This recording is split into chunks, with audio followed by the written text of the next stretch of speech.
Welcome everyone to our event, My Life, My Business. Wish I was here. And as usual, it is a reminder for you to live a life that's joyful, that's fully engaged, and loving every single part of the journey.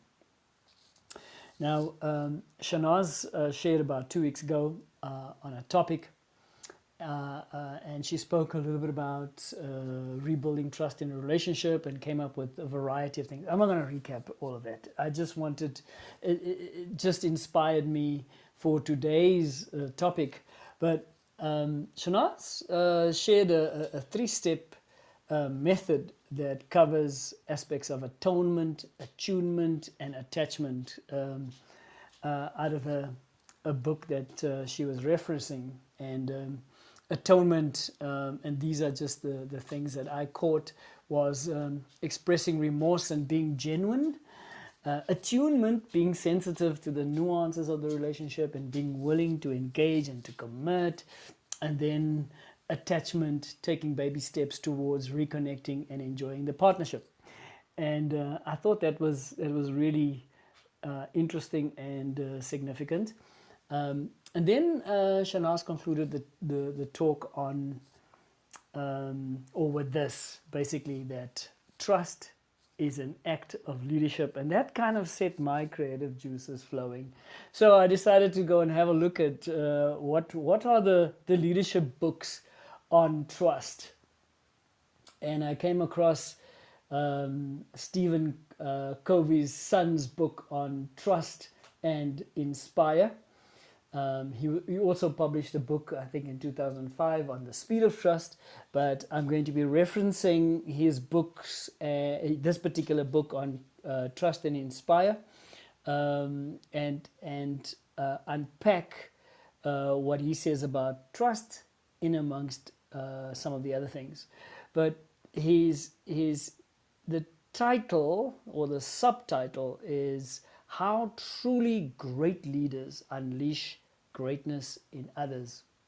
And when you go and you listen to everything that we have spoken about, our theme hasn't changed a lot, except our point of departure has changed a little bit, but the essential ingredients, and I'm starting to realize,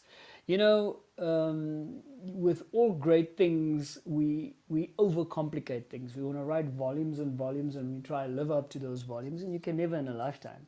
So it's really to keep it very simple and understand what is the core things to living an engaged life. And leadership is one of those things that literally inspires yourself and others to live this kind of engaged lifestyle.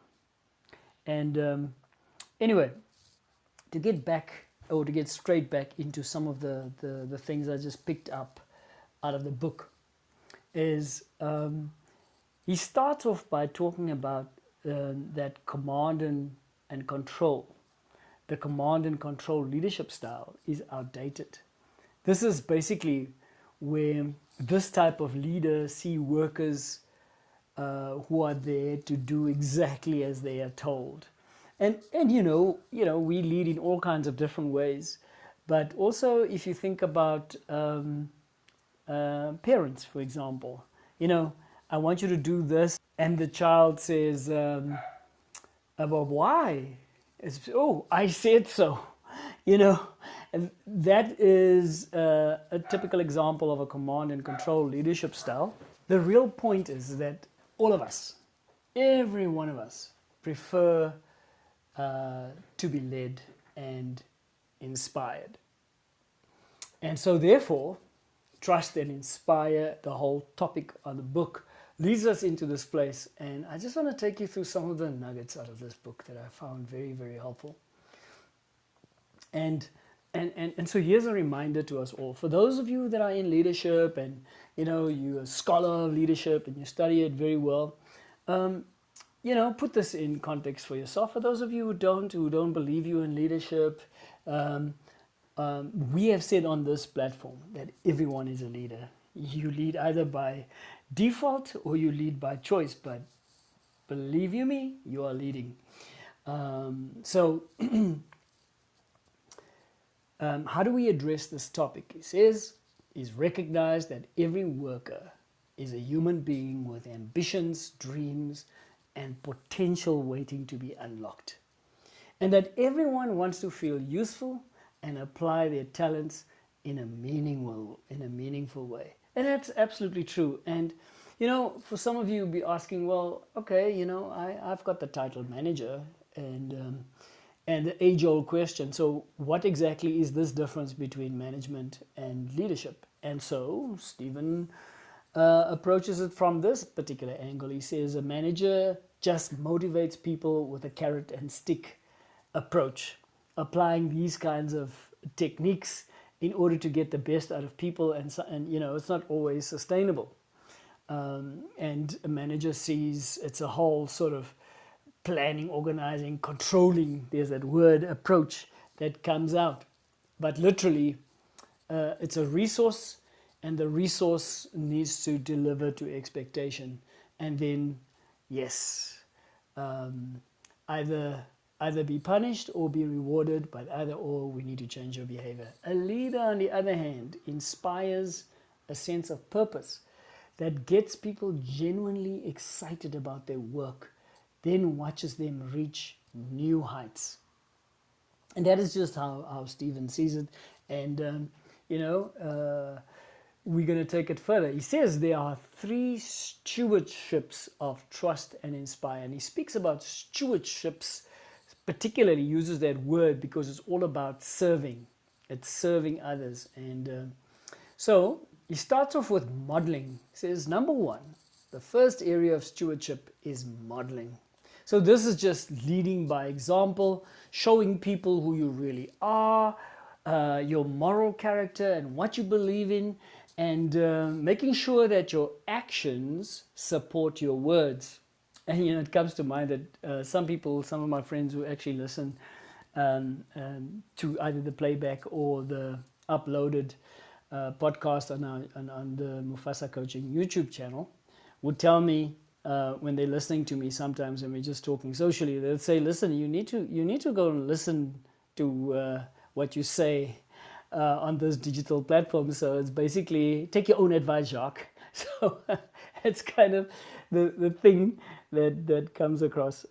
And but anyway, there are 3 areas within the modeling stewardship that he touches on, and each one of these 3 is like pairs, dynamic pairs.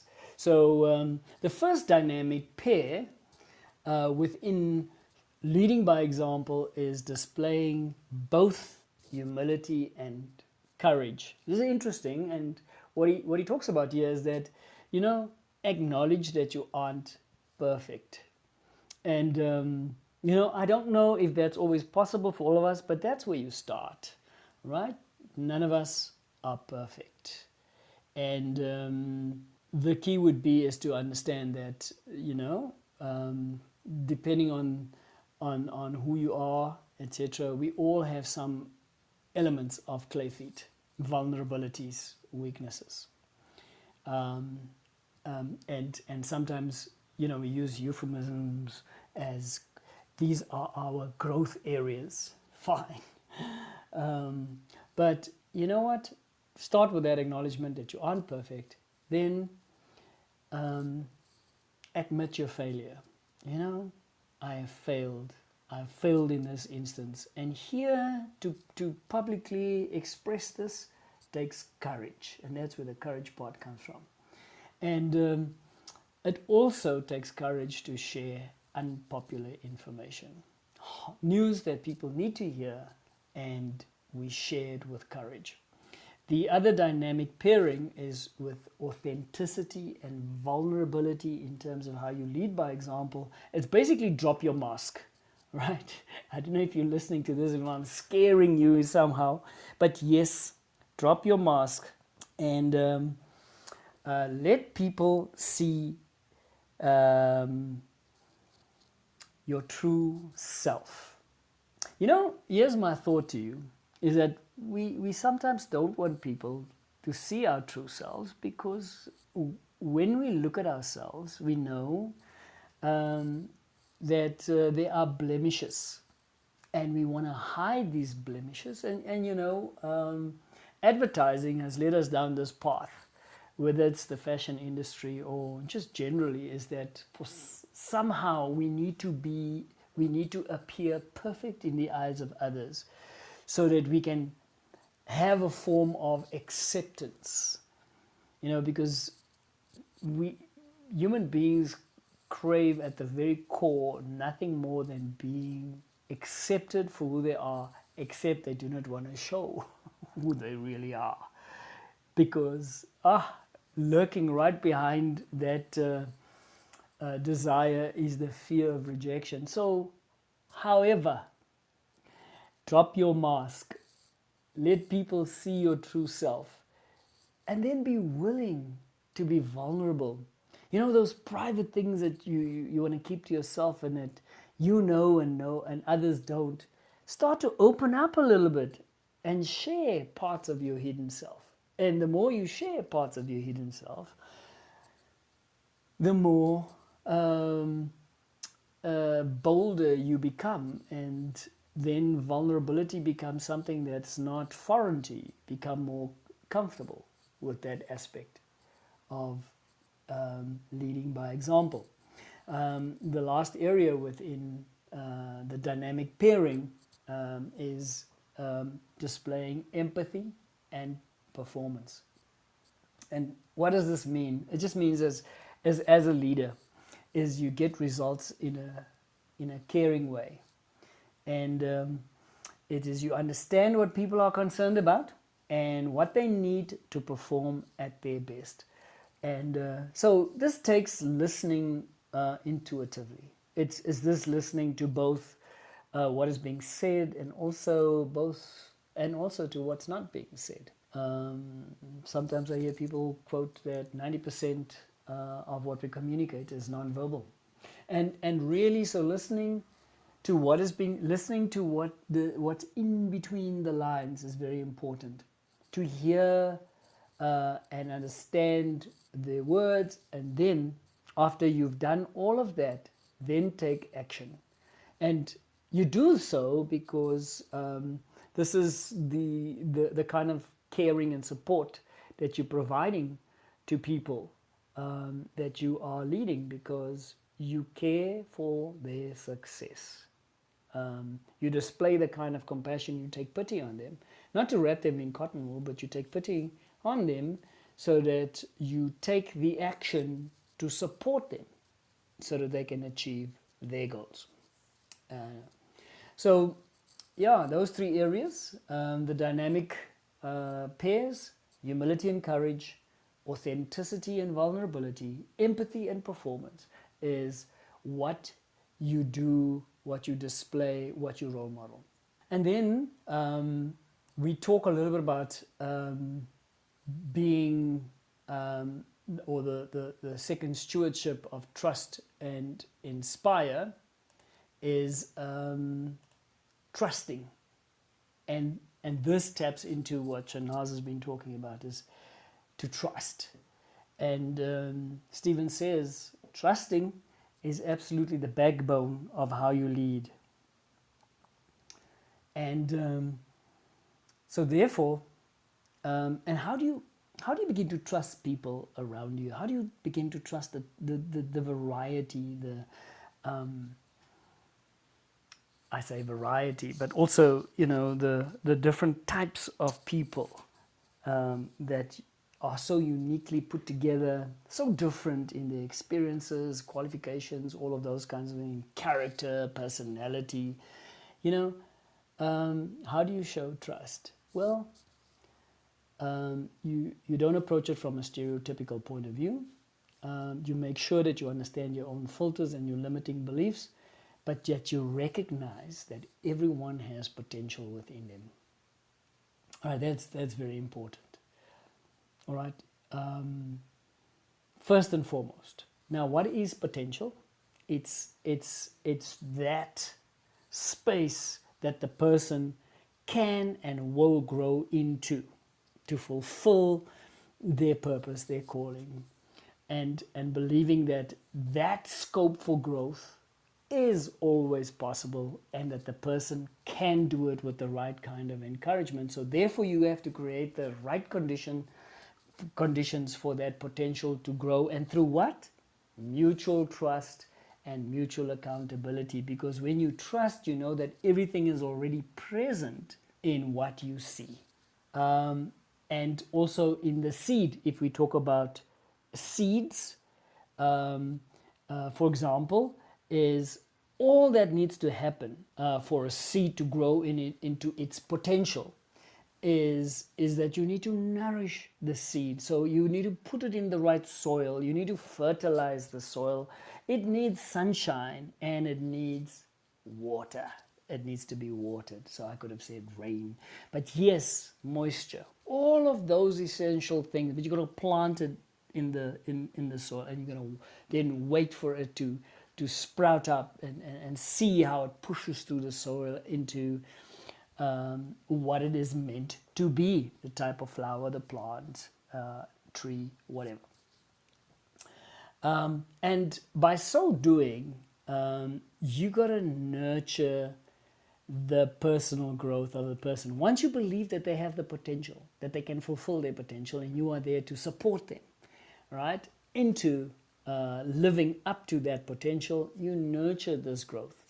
So that, and why would you want to do this as well? Because people become better and more confident in their roles. And when people become more confident in their roles, they begin to practice a form of self-mastery, and they become consciously competent in those roles. And when your team becomes consciously competent in their roles, you will see that if you set performance against key performance indicators, that performance will grow as well, as they begin to not just meet key performance indicators but exceed them.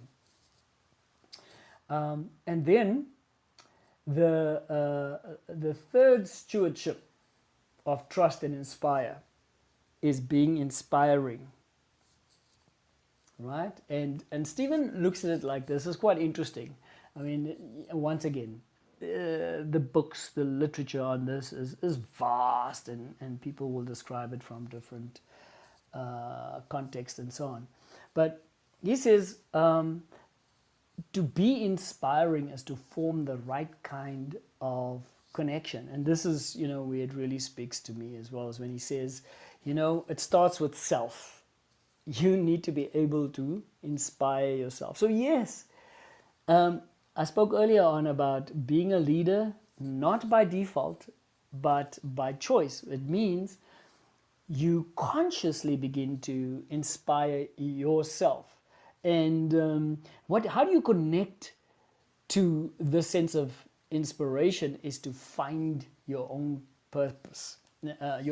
So basically, in a work context is, or really in any context,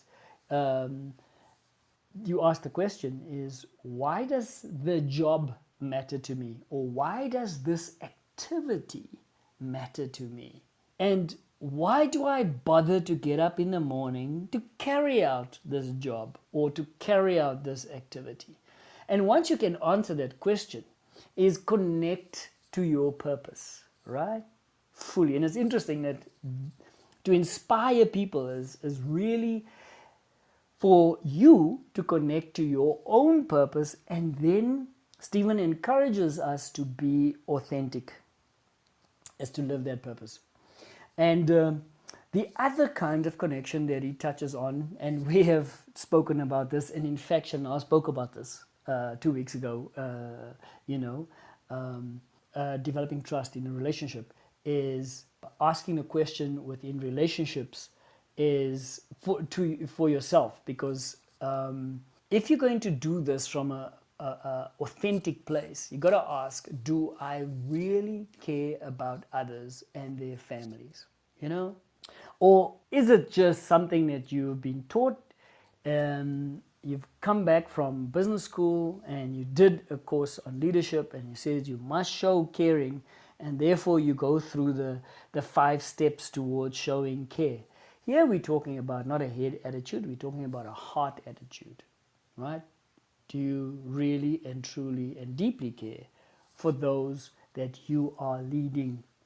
And not just for those, do you also care about their families? Because people are not islands, people are connected. So you have to connect to people who are connected. And how do you do that? With your heart. You care. You truly care for them.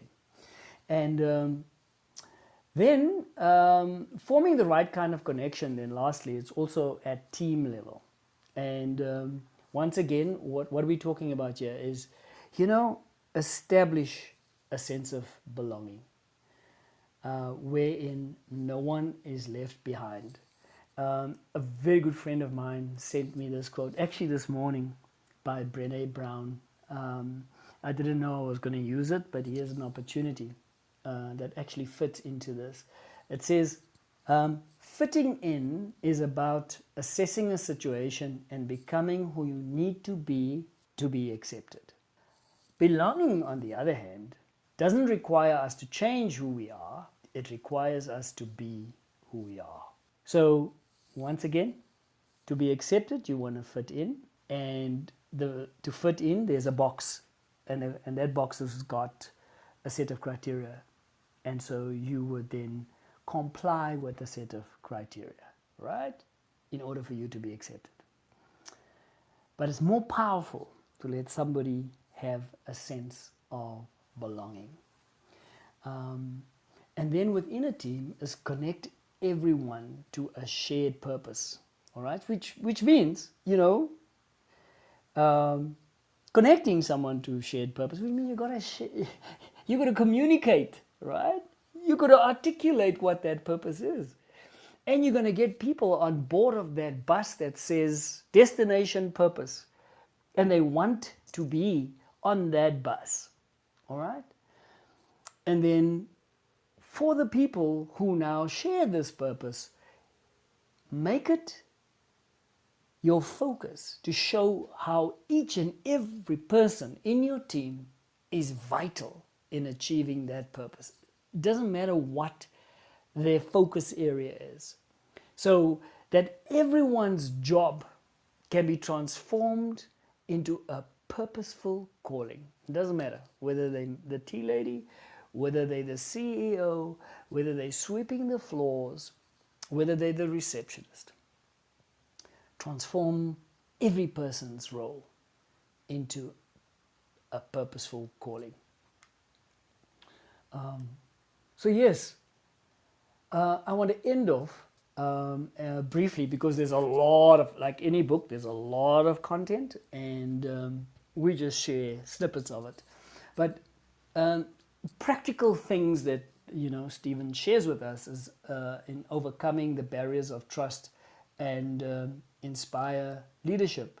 So basically, it is to identify what these things are. You got to locate them within you, and number one, a limiting belief as a barrier is when you want to do something and somebody comes up with a new idea and they want to try different things.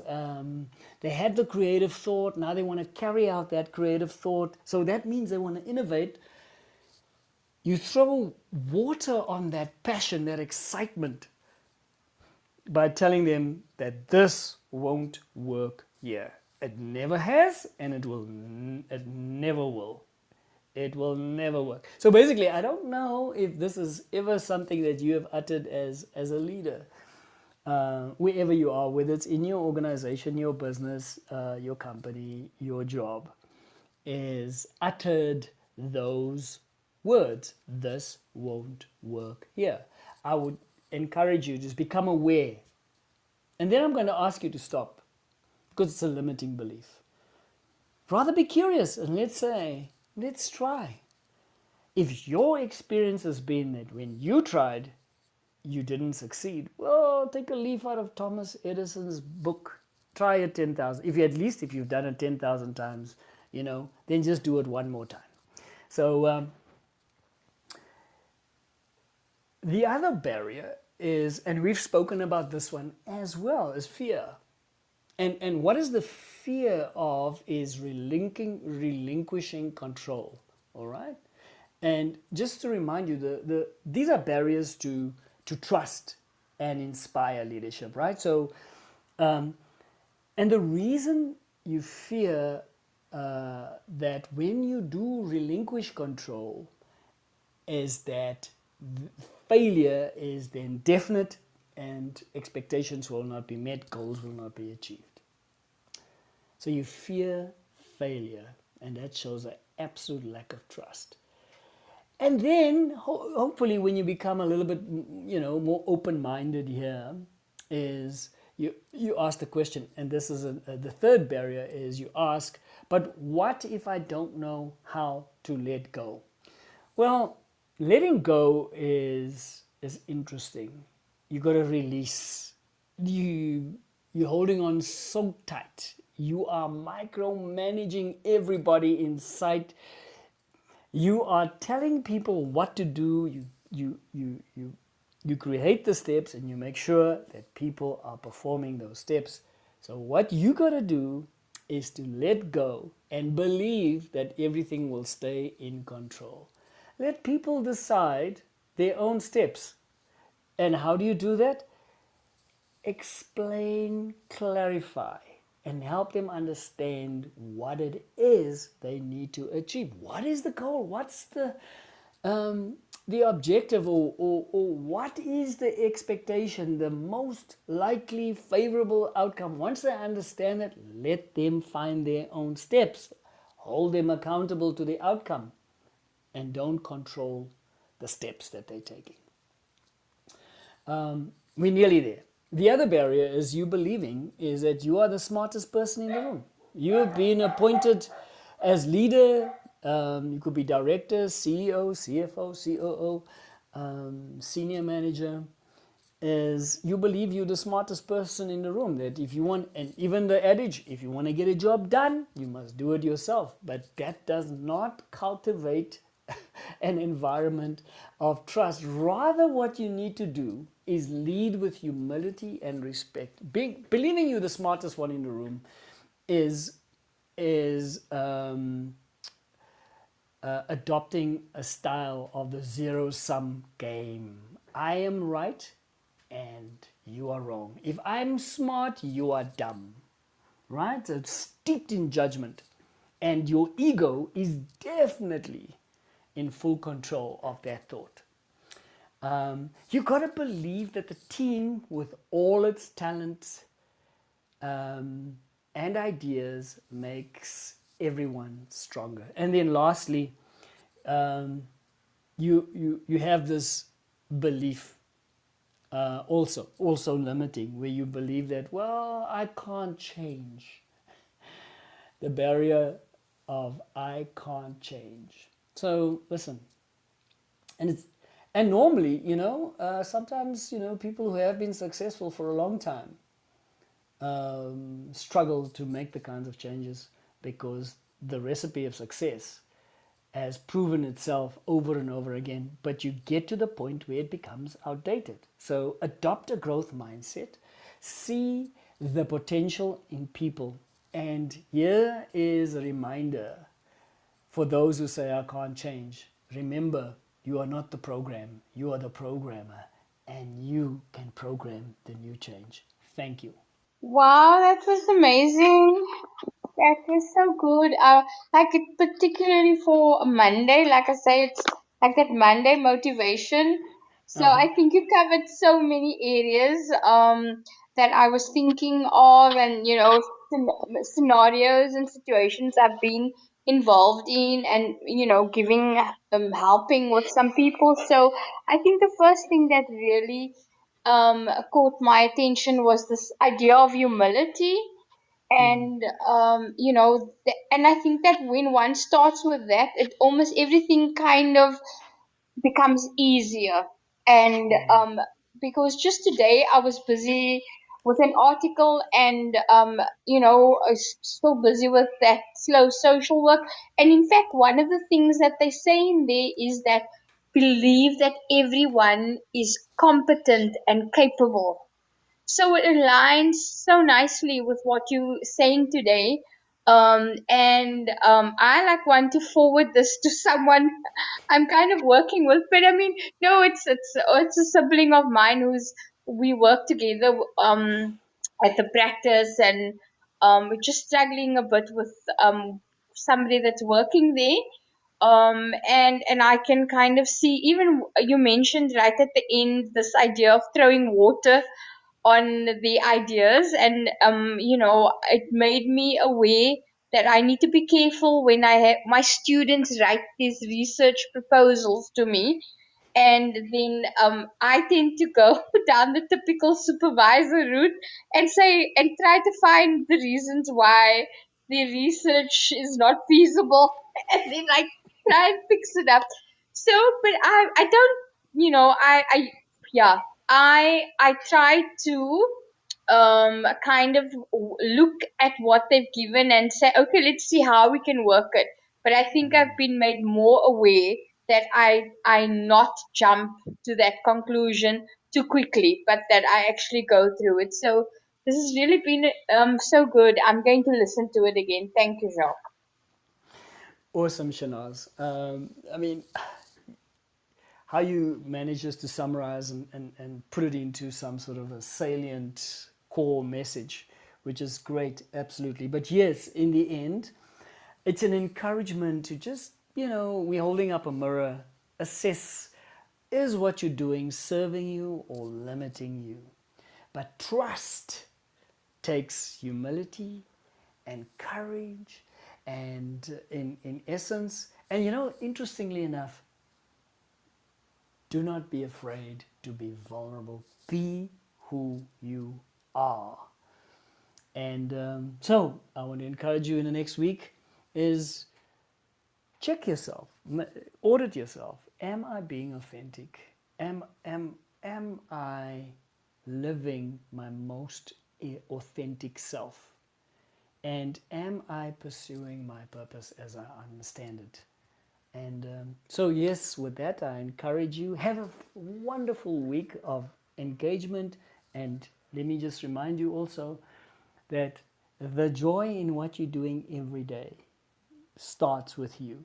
It's not about the circumstances that need to line up so that you can have a joyful experience. No, it's how you look at circumstances and decide that your purpose will be fulfilled in any situation and in any environment. So, Shanaz, thank you very much for joining us and being my co-facilitator. It's always such a pleasure. And until next time. Thank you, Jacques. All the best. We'll speak All to you right. soon. Okay, We'll speak to then. you soon. Okay, bye. Bye.